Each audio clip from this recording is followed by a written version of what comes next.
أشهد أن لا إله إلا الله وحده لا شريك له وأشهد أن محمدا عبده ورسوله أما بعد فأعوذ بالله من الشيطان الرجيم بسم الله الرحمن الرحيم الحمد لله رب العالمين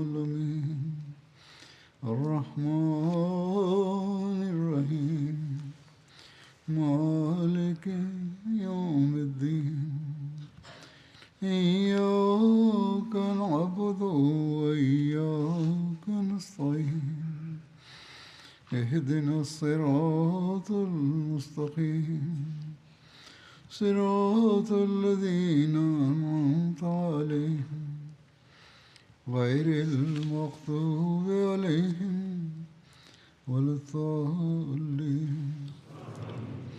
Благословение Аллаха.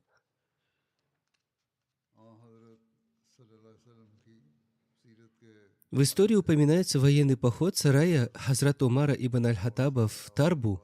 Этот поход состоялся в месяце Шаабан в 7 году по хиджре.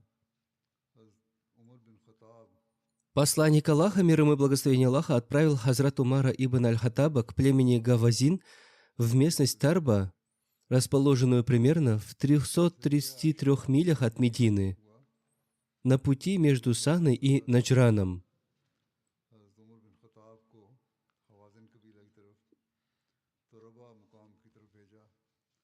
Хазрат Умар отправился туда с 30 сподвижниками. Причиной этого похода стало известие о заговоре жителей Тарбы против ислама.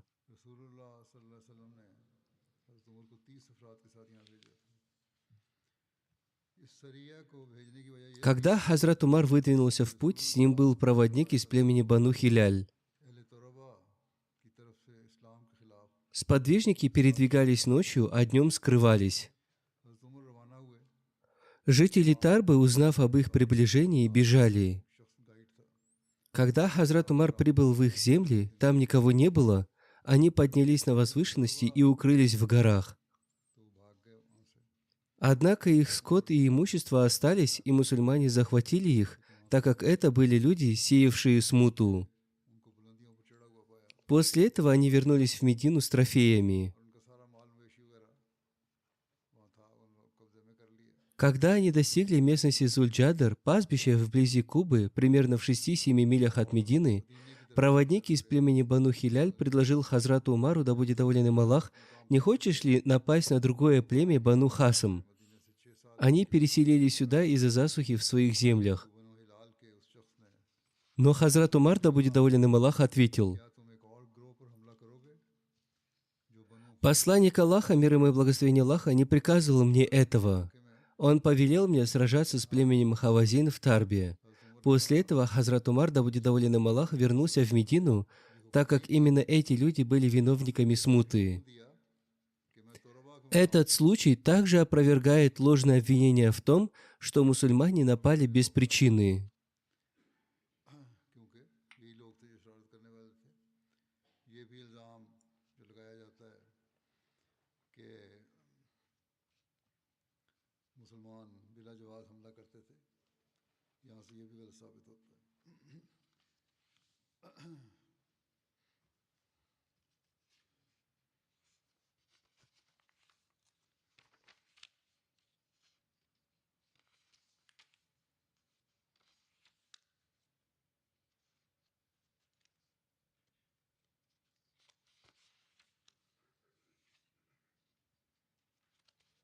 Затем был поход сарая Хазрата Башира ибн Саада против племени Бану Мурра в Фадаке. Этот поход состоялся в месяце Шабан в 7 году по хиджре под предводительством Хазрата Башира ибн Саада. Его кунья была Абу Нуман, а его отца звали Саад ибн Салиба. Он принадлежал к племени Хазрач. Хазрат Башир ибн Саад умел писать еще во времена джахилии, эпохи невежества. в ту эпоху, когда среди арабов было мало грамотных людей. Он участвовал в принесении второго обета верности при Акабе, где присутствовало 70 ансаров. Он принимал участие вместе с посланником Аллаха, мир ему и благословение Аллаха, в битвах при Бадре, Ухуде, Урва и во всех остальных сражениях. Хазрат Башир ибн Саад был первым из ансаров, кто принес обет верности Хазрату Абу Бакру ас-Сиддику, да будет доволен им Аллах, в день собрания в Сахифе Бану Саид. Во времена правления Хазрата Абу Бакра в 12 году по хиджре Башир участвовал в битве при Айн-ат-Тамар под командованием Хазрата Халида ибн Аль-Валида, да будет доволен им Аллах, где и принял мученическую смерть. Айн-ат-Тамар – это местность близ Куфы, побежденная мусульманами в 12 году по хиджре во время халифата Хазрата Абу Бакра ас-Сиддика. Что касается этого похода, то его подробности таковы. Посланник Аллаха Мухаммад, мир ему и благословение Аллаха, отправил Хазрата Башира ибн Саада с 30 сподвижниками в Фадак к племени Бану Мура. Фадак находился в 6 ночах пути от Медины, недалеко от Хайбара. Как уже упоминалось ранее, посланник Аллаха, мир ему и благословение Аллаха, отправлял такие отряды только тогда, когда получал известия о заговорах против ислама.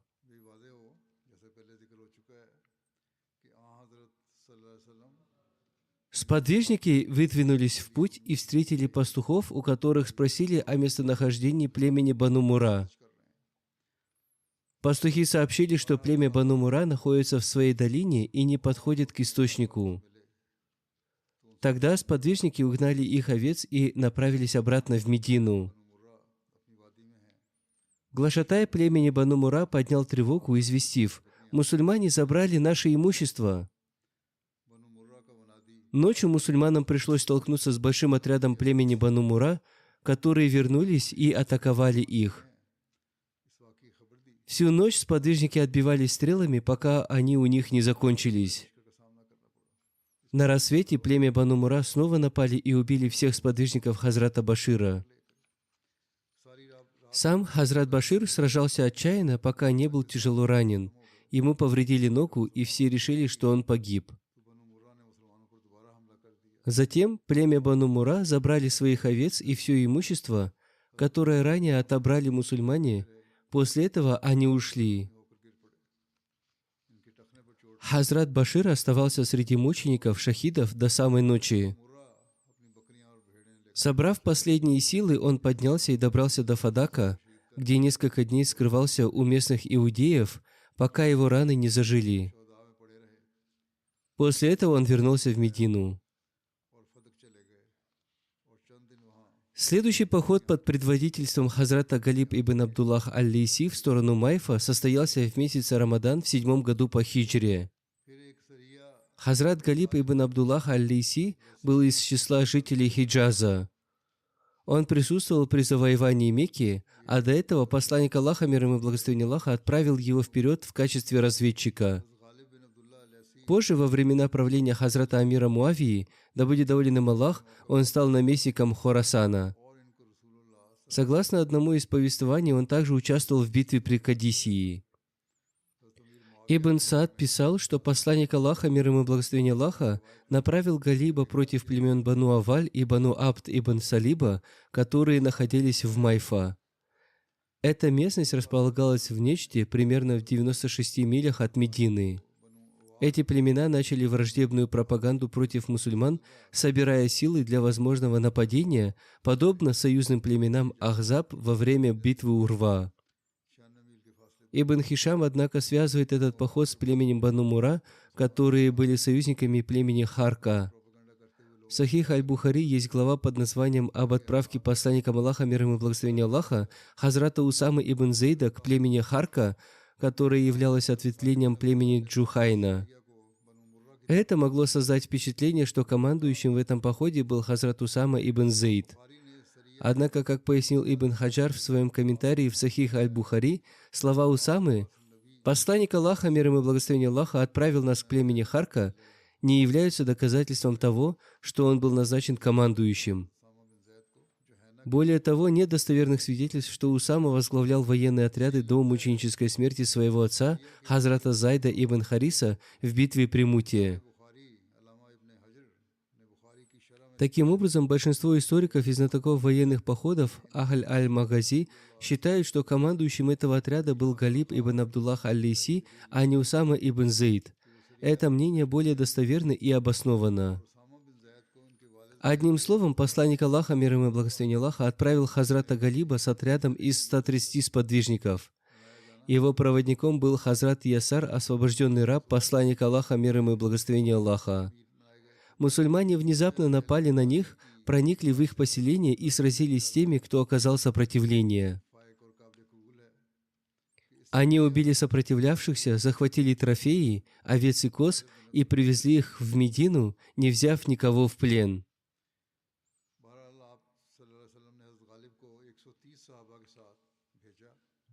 Ибн Саад писал, что это тот самый поход, в котором Хазрат Усама ибн Зейд убил Мигдаса ибн Лухайка, который произнес слова «Ля иляха иляллах», «Нет никого достойного поклонения, кроме Аллаха». В Сахих аль-Бухари приводятся подробности этого события. Хазрат Усама ибн Зейд, да будет доволен им Аллах, повествует: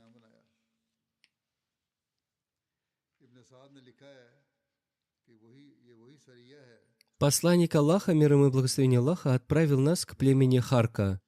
Мы напали на них на рассвете и разгромили их. Я и один человек из ансаров преследовали одного из них. Когда мы настигли его, он произнес слова «Ля иляха иляллах». Ансар остановился, но я пронзил его копьем и убил. Когда мы вернулись, посланник Аллаха, мир ему и благословение Аллаха, узнал об этом и спросил: «О, Усама, ты убил его после того, как он произнес слова «Ля иляха иляллах»?» Я ответил: «Он просто хотел спастись». Но посланник Аллаха, мир ему и благословение Аллаха, продолжал повторять так часто, что я пожелал, чтобы я принял ислам в тот же день.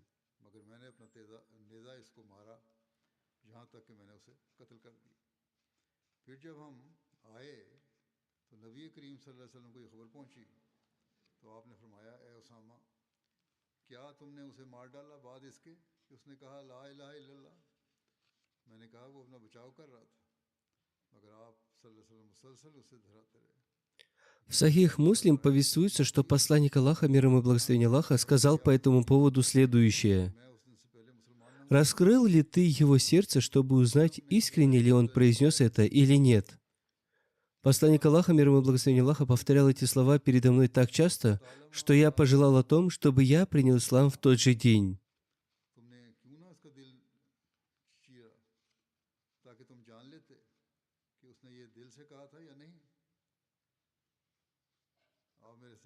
Но нынешние муллы считают, что они раскрыли сердца мусульман Ахмади, и поэтому убивать их и притеснять дозволено. Да устроит Аллах им такое наказание, которого они заслуживают.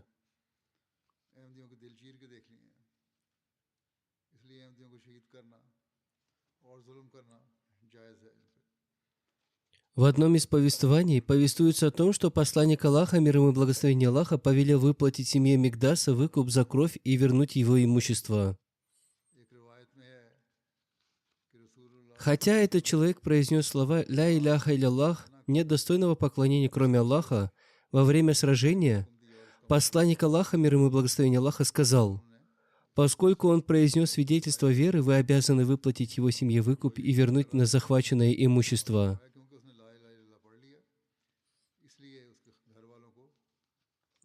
Хазрат Абитаван Реформатор, да будет доволен им Аллах, описывая этот случай, написал: «Посланник Аллаха, мир ему и благословение Аллаха, всегда утверждал о том, что законы шариата должны применяться на основании внешних проявлений.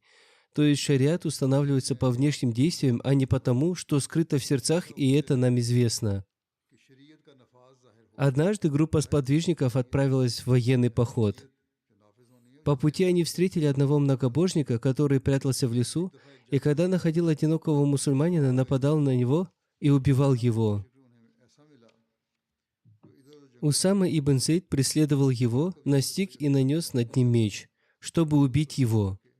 Когда тот понял, что попал в безвыходное положение, он произнес «Ля илляха илляллах» нет никого достойного поклонения, кроме Аллаха, давая этим понять, что принимает ислам. Но Усама не обратил внимания на его слова и убил его.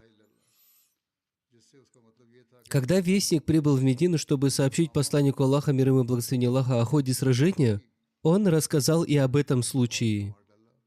Услышав это, посланник Аллаха, мир ему и благословение Аллаха, вызвал Усаму и спросил: «Ты убил этого человека?» Тот ответил: «Да». Тогда посланник Аллаха, мир ему и благословение Аллаха, сказал: «Что ты скажешь в судный день, когда ля иляха илляллах будет свидетельствовать против тебя?» Как я уже говорил, нынешние муллы в Пакистане и их последователи рассуждают о том, что убийство мусульман Ахмади приведет их в рай. Но они не понимают, что своими действиями они навлекают на себя наказание Всевышнего Аллаха. Рано или поздно хватка Всевышнего Аллаха охватит их.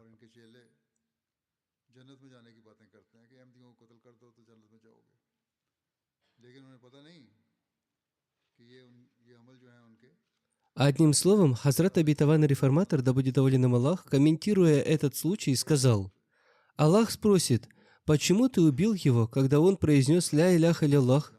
Да, он был убийцей, но раскаялся. Усама несколько раз пытался оправдаться. «О, посланник Аллаха, он сказал это лишь из страха». Но посланник Аллаха, мир ему и благословение Аллаха, ответил: «Ты что, раскрыл его сердце, чтобы узнать, лжет он или нет?» И продолжал повторять: «Что ты ответишь в судный день, когда его слова «Ля иляха илляллах» будут свидетельствовать против тебя?» Усама говорил: «В тот момент я пожелал, чтобы я принял ислам только в тот день, и чтобы этот поступок не был совершен мной». Затем был поход под руководством Хазрата Башира ибн Саада, направленный в сторону Юмуна и Джаббара. Этот поход состоялся в месяце Шаваль в 7 году по хиджре.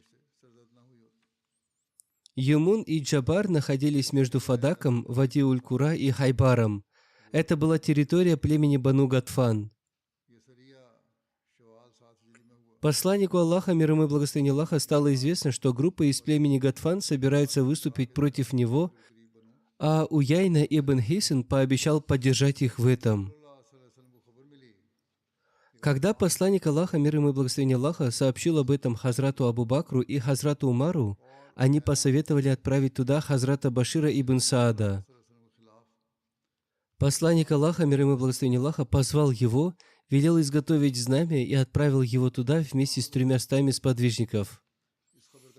Сподвижники передвигались ночью, скрываясь днем, и в итоге они достигли Джаббара. Там пастухи пасли свой скот, но, увидев мусульман, бросились бежать и предупредили людей из племени Бану Гатфан. Услышав эту весть, те бросили свое имущество и скот, бежав в верхнюю часть своих земель. Они оставили все, и лишь 2 мужчин были захвачены в плен.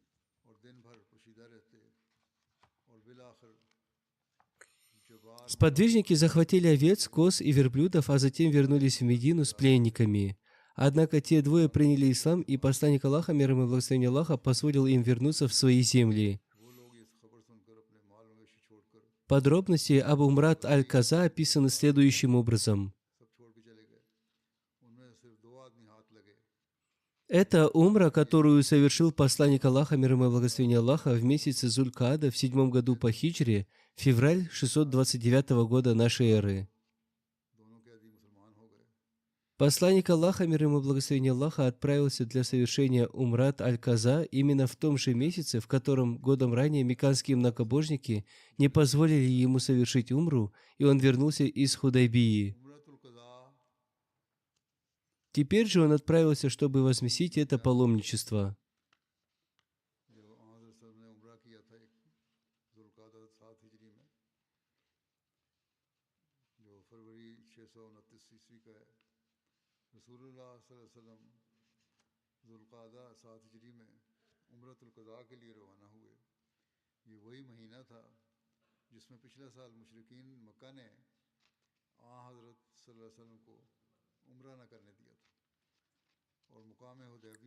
Комментатор Сахих аль-Бухари имам Ибн Хаджар упоминает несколько названий этого события: Газават аль-Каза, Умрат аль-Казия, Умра ас-Сульх, Умрат аль-Кисас.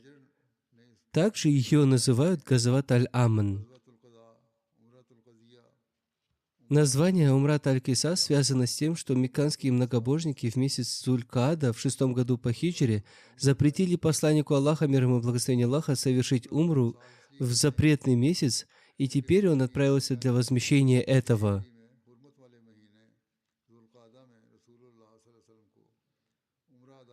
Хазрат Ибн Аббас, да будет доволен им Аллах, сообщает, что по этому поводу был ниспослан аят.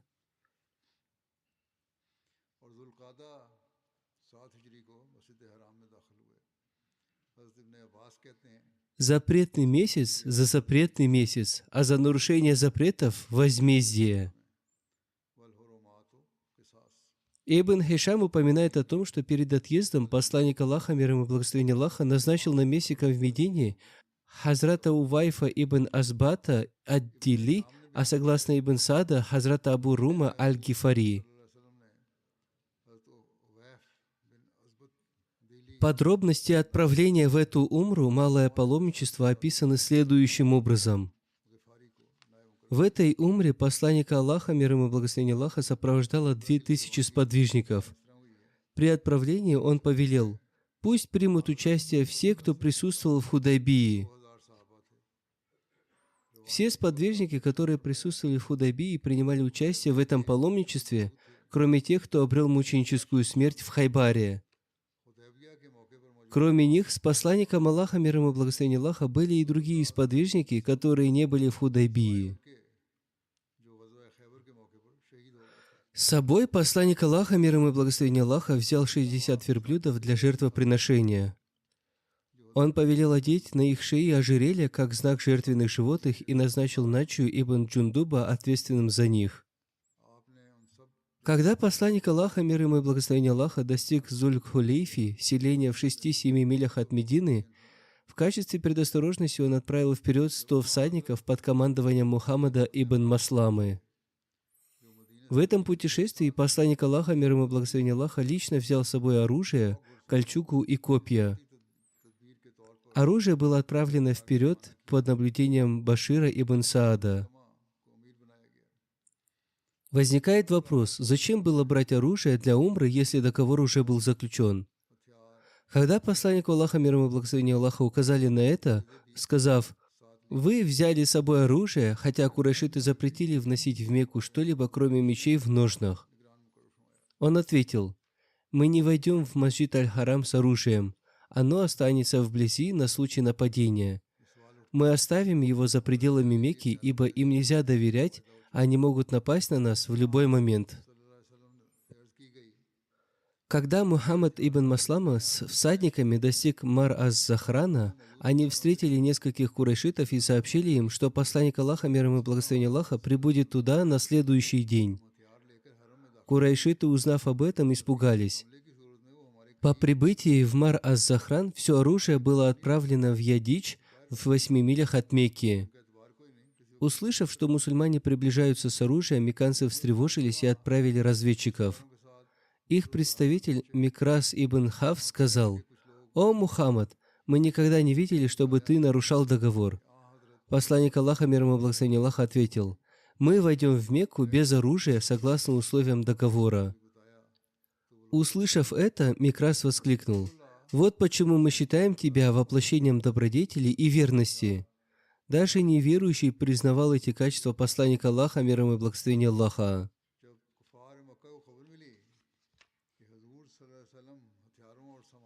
Посланник Аллаха, мир ему и благословение Аллаха, поручил Баширу ибн Сааду охранять оружие.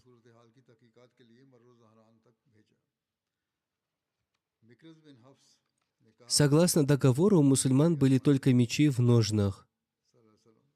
Совершая тальбию, посланник Аллаха, мир ему и благословение Аллаха, въехал в Мекку на верблюдице по прозвищу Касва. Жертвенных животных отправили в Зитува, в полумиле от Масджид Аль-Харам.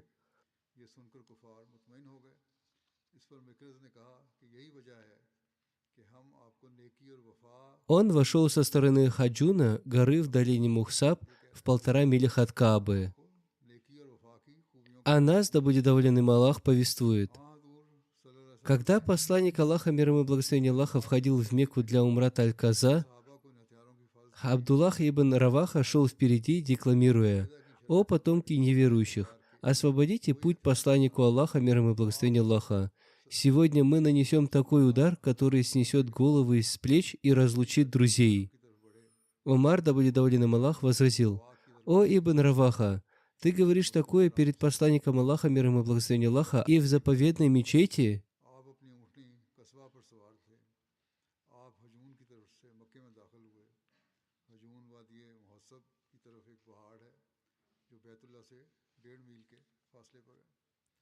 हज़रत अनस से रिवायत है Посланник Аллаха, мир ему и благословение Аллаха, сказал: «Оставь его, Умар. सूरतुल क़ज़ा Эти слова поражают их сильнее стрел». और हज़रत अब्दुल्लाह बिन रवाह आपके आगे चल रहे थे और वो कह रहे थे, ए कुफार की Согласно другому повествованию, когда Умар попытался остановить его, посланник Аллаха, мир ему и благословение Аллаха, сказал: «Я слышу, что он говорит». Затем он велел Ибн Равахе заменить стихи на उसको दोस्त से «Нет Бога, кроме единого Аллаха». Он помог своему рабу, укрепил свое войско и в одиночку разгромил группы противников. में ये शेर पढ़ते हो, ये तो गलत बात कर रहे हो तुम। रसूलुल्लाह सल्लल्लाहु अलैहि वसल्लम ने फरमाया, ए उमर, इसे छोड़ दो, ये इनमें तीरों से ज़्यादा असर करने वाली है। ये एक रिवायत है। एक रिवायत में ये है कि जब हज़रत उमर ने हज़रत अब्दुल्ला बिन रवाहा को Это событие также было описано Хазратом Обетованным Реформатором, да будет доволен им Аллах, в следующих словах. ए उमर, मैं सुन रहा हूँ, ये Когда посланник Аллаха, мир ему и благословение Аллаха, достиг Мару Ас-Захрана на расстоянии одного перехода от Мекки, согласно договору он оставил там все свое тяжелое оружие и доспехи, а сам вместе с подвижниками вошел в харам, имея при себе только мечи в ножнах, как это было оговорено ранее. सरा अब्दहु व अज़दा जुंदहु व हज़म अल अहज़ाबा वहदहु। Возвращение мусульман в Мекку после 7 лет изгнания стало знаменательным событием. अपने बंदे की मदद की, В их сердцах смешивались разные чувства: боль от воспоминания о перенесенных в Мекке гонениях и радость от милости Аллаха, даровавшего им возможность вновь совершить обход вокруг Каабы. जो मक्के से एक पड़ाव पर है। Жители Мекки, наблюдая за приближающимися мусульманами с горных вершин, видели, как Абдуллах ибн Раваха начал декламировать воинственные стихи. Однако посланник Аллаха, мир ему и благословение Аллаха, остановил его, повелел вместо этого провозглашать: «Нет никого достойного поклонения, кроме Аллаха, который поддержал своего посланника, возвысил верующих и в одиночку разгромил вражеские силы». आलम की याद करके खून बहा रहे थे जो मक्के में उन पर किए जाते थे। और दूसरी तरफ Хазрат ибн Аби Ауфа, да будет доволен им Аллах, повествует: की तरफ के तबाह когда посланник Аллаха, мир ему и благословение Аллаха, совершал умру, мы охраняли его от молодых многобожников, чтобы они не причинили ему вреда. को देख रहे थे। Когда посланник Аллаха, мир ему и благословение Аллаха, вошел в Мекку, некоторые враждебно настроенные курайшиты, не желая видеть, как он и его сподвижники совершают таваф, обход вокруг Каабы, ушли в горы. रवाहा ने इस मौके Другие же собрались в Дар-ан-Надве и, наблюдая за обрядом, насмешливо говорили: «Что это за паломничество? Эти мусульмане так ослабели от голода и лихорадки в Медине». वो खुदा ही है जिसने अपने रसूल की मदद की और मोमनों को जिल्लत के गड़े से निकाल कर ऊंचा किया। Услышав это, посланник Аллаха, мир ему и благословение Аллаха, войдя в их храм, накинул одежду так, что его правое плечо и рука оказались открытыми, и сказал: «Да помилует Аллах того, кто сегодня покажет этим неверующим свою силу». उम्रा किया तो हम मुशरिकीन के Затем, в первых 3 кругах тавафа, обхода вокруг Каабы, он и сподвижники специально шли быстро, энергично встряхивая плечами. Этот способ называют рамль, демонстрируя свою мощь.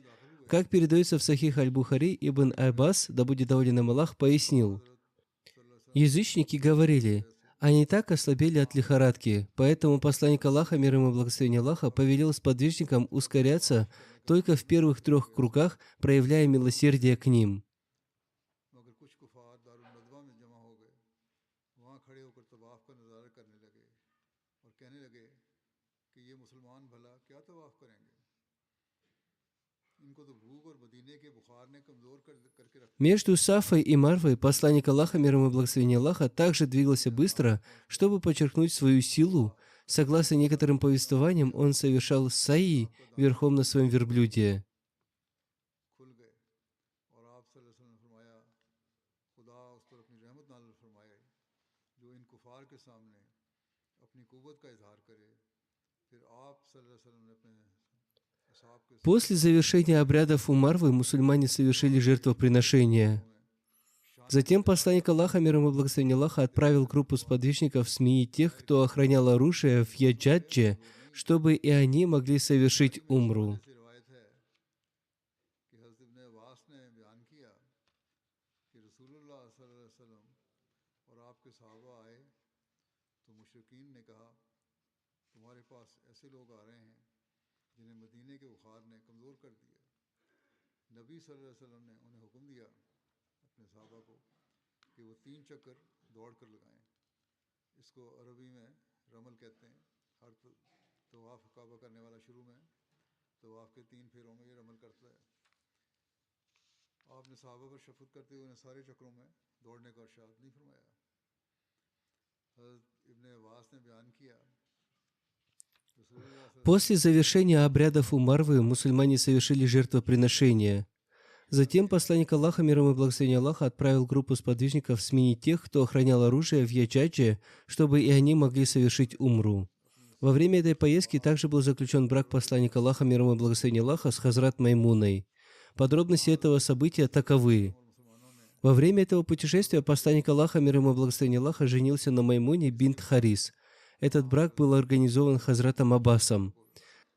Сама Хазрат Маймуна поручила право заключения своего брака своей сестре Хазрат Фазль, которая была женой дяди посланника Аллаха, мир ему и благословение Аллаха, Хазрата Аббаса. Хазрат Фазль, в свою очередь, передала это право Хазрату Аббасу, и он заключил ее брак с посланником Аллаха, мир ему и благословение Аллаха. Махар, свадебный дар для Хазрат Маймуны, был установлен в размере 400 тирхемов. Хазрат Абитаван, реформатор, да будет доволен Аллах, в связи с этим написал: Хазрат Маймуна, свояченица Хазрата Аббаса, сестра его жены, которая уже долгое время была вдовой, находилась в Мекке. Хазрат Аббас выразил желание, чтобы посланник Аллаха, мир ему и благословение Аллаха, женился на ней, и посланник Аллаха, мир ему и благословение Аллаха, принял это предложение.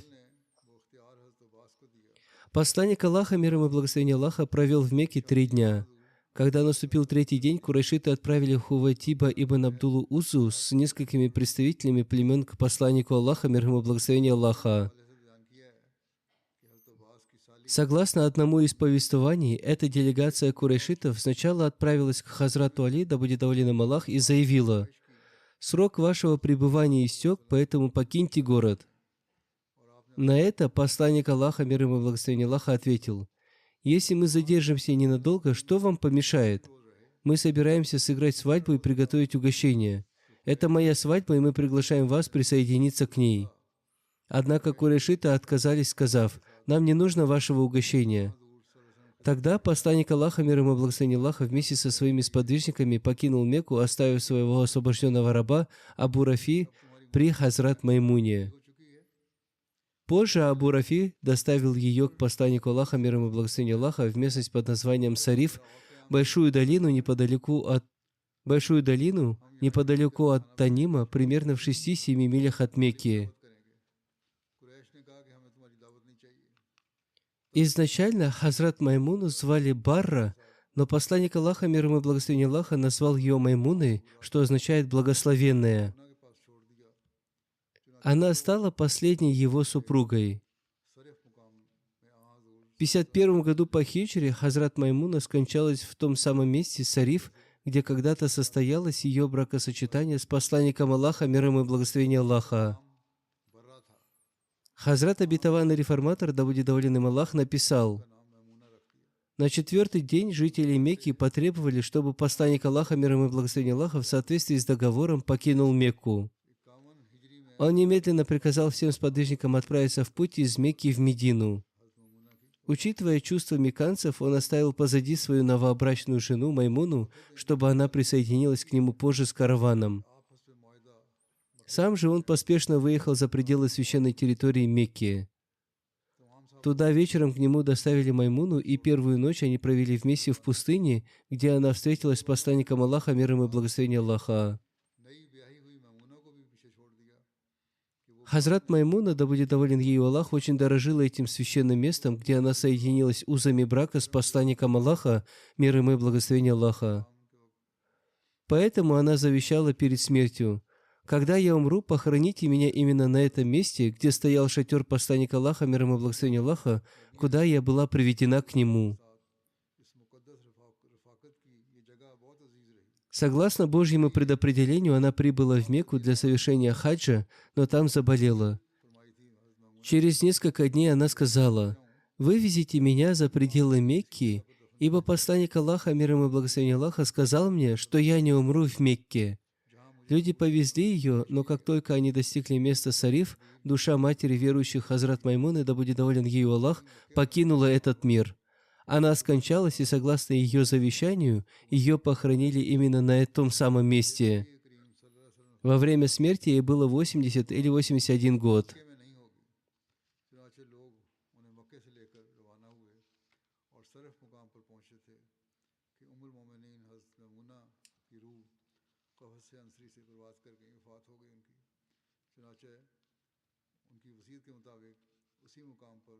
В этом путешествии также упоминается случай с дочерью Хазрата Хамзы. Бара повествует, что когда посланник Аллаха, мир ему и благословение Аллаха, собирался уезжать из Мекки, дочь Хазрата Хамзы побежала за ним, крича: «О мой дядя! О мой дядя!» Тогда Али взял ее за руку и сказал Фатиме: «Возьми дочь своего дяди».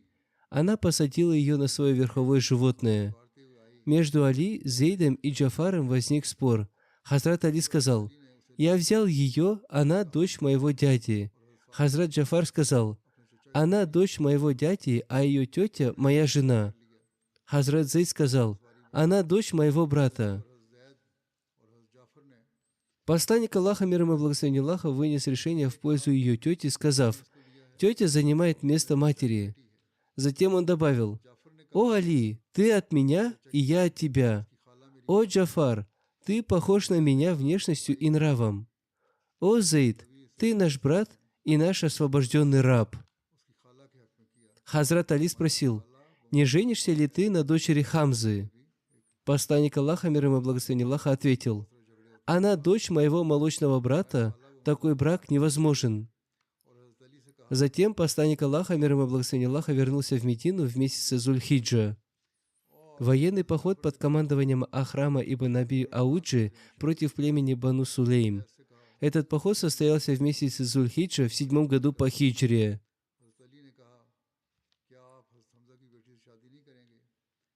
Посланник Аллаха, мир ему и благословение Аллаха, отправил Ахрама с 50 воинами к племени Бану Сулейм, жившим неподалеку от Медины. Среди них был разведчик из племени Бану Сулейм, который предупредил свое племя, и те собрали большое войско. Когда Ахрам подошел к ним, племя Бану Сулейм уже приготовилось к битве. «То, к чему ты нас зовешь, нам не нужно». Затем началась перестрелка из луков. Вскоре к племени Бану Сулейм подошло подкрепление, и они окружили мусульман. Мусульмане сражались отчаянно, большинство из них стали мучениками. Сам Ахрам был тяжело ранен и упал среди убитых. 1 числа месяца Сафар в 8 году по хиджре он добрался до посланника Аллаха, мир ему и благословение Аллаха. Затем упоминается военный поход под командованием Галиба ибн Абдуллаха аль-Лейси в сторону Кудайда. В месяце Сафар в 8 году по хиджре посланник Аллаха, мир ему и благословение Аллаха, отправил Галиба ибн Абдуллаха аль-Лейси против племени Бану Лейса, ветви племени Бану Мулавва, жившего в Кудайде. Кудайд находился примерно в 208 милях от Медины.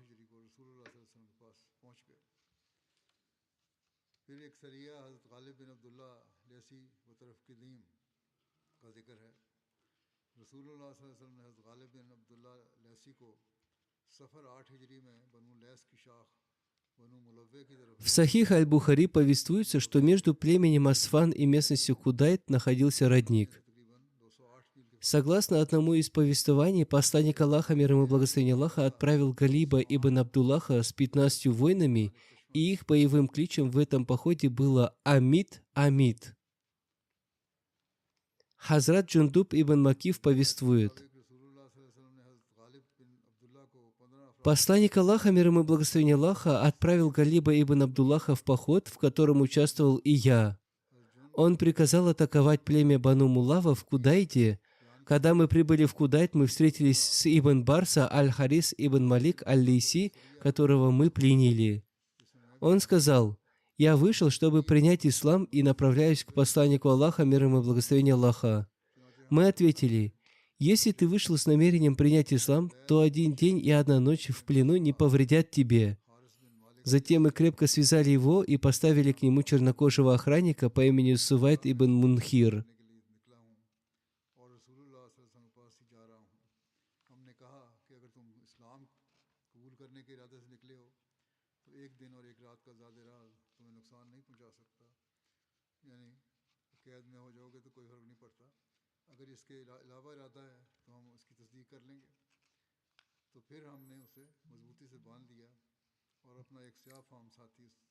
К вечеру мы достигли Кудайда.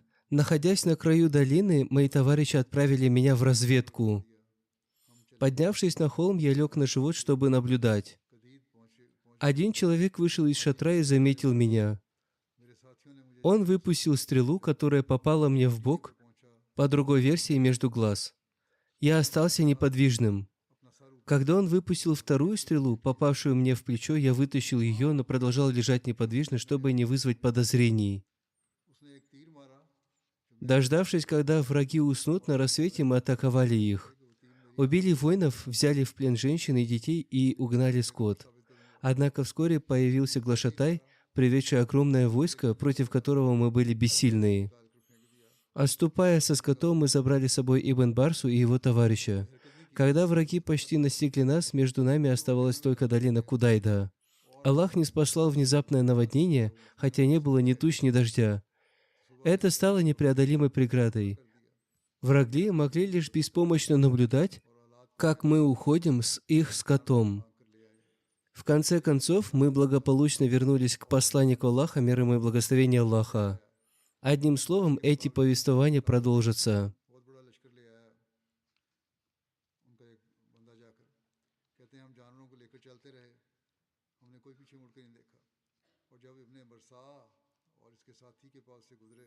Сейчас я особенно хочу обратить ваше внимание на мольбы за мусульман Ахмади Пакистана.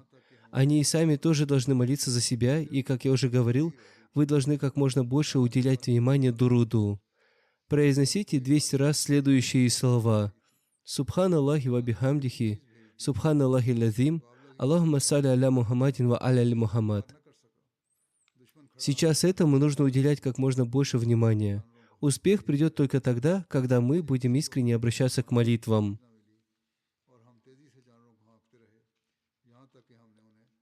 Однако этому не уделяется столько внимания, сколько необходимо.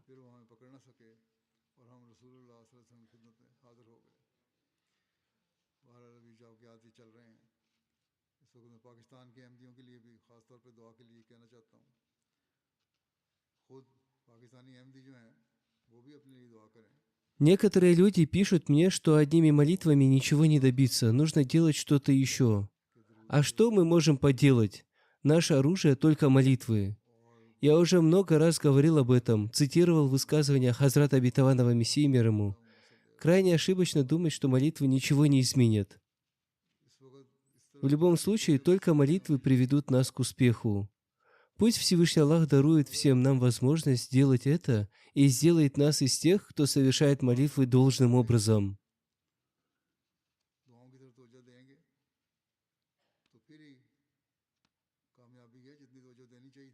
Если мы просто скажем «от молитв ничего не изменится», то это не выполнение нашего долга, и такая жалоба, с которой мы обратимся ко Всевышнему Аллаху, будет несправедливой.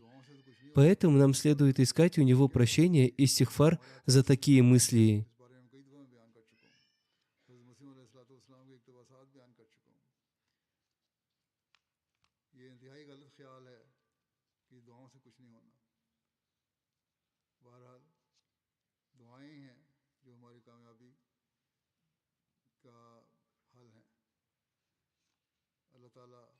Сегодня в Карачи, Пакистан, произошел очередной инцидент. Безумцы, террористы, прикрывающиеся именем ислама, хотя на самом деле они просто террористы, напали на нашу мечеть и убили одного мусульманина Ахмади. Инна лиляхи ва инна иляхи раджун. बस इसकी इस्तग़फ़ार भी करनी चाहिए हमें। Подробности пока неизвестны. Когда они появятся, мы обязательно обсудим это, иншаллах. नाम इस्लाम के नाम पे हैं दहशतगर्दी मस्जिद पे हमला Да ускорит Всевышний Аллах возмездие этим притеснителям. Аминь. उसकी पूरी तफसील तो अभी नहीं मिली तफसील आएगी तो जान भी हो जाएगी इंशाल्लाह अल्लाह ताला इन जालिमों की पकड़ के जल्द समान फरमाए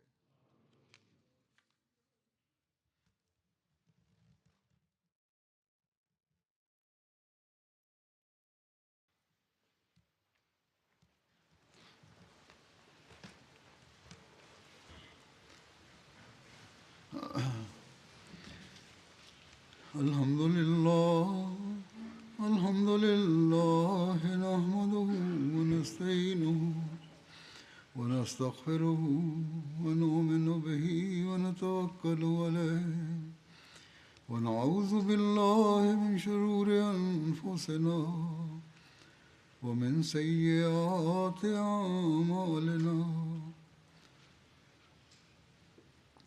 من يهده الله فلا مضل له ومن يضلله فلا هادي له ونشهد أن لا إله إلا الله ونشهد أن محمدا عبده ورسوله عباد الله رحمكم الله إن الله يأمر بالعدل والإحسان وإيتاء ذي القربى وينهى عن الفحشاء والمنكر والبغي يعظكم لعلكم تذكرون اذكروا الله يذكركم وادعوه يستجب لكم ولذكر الله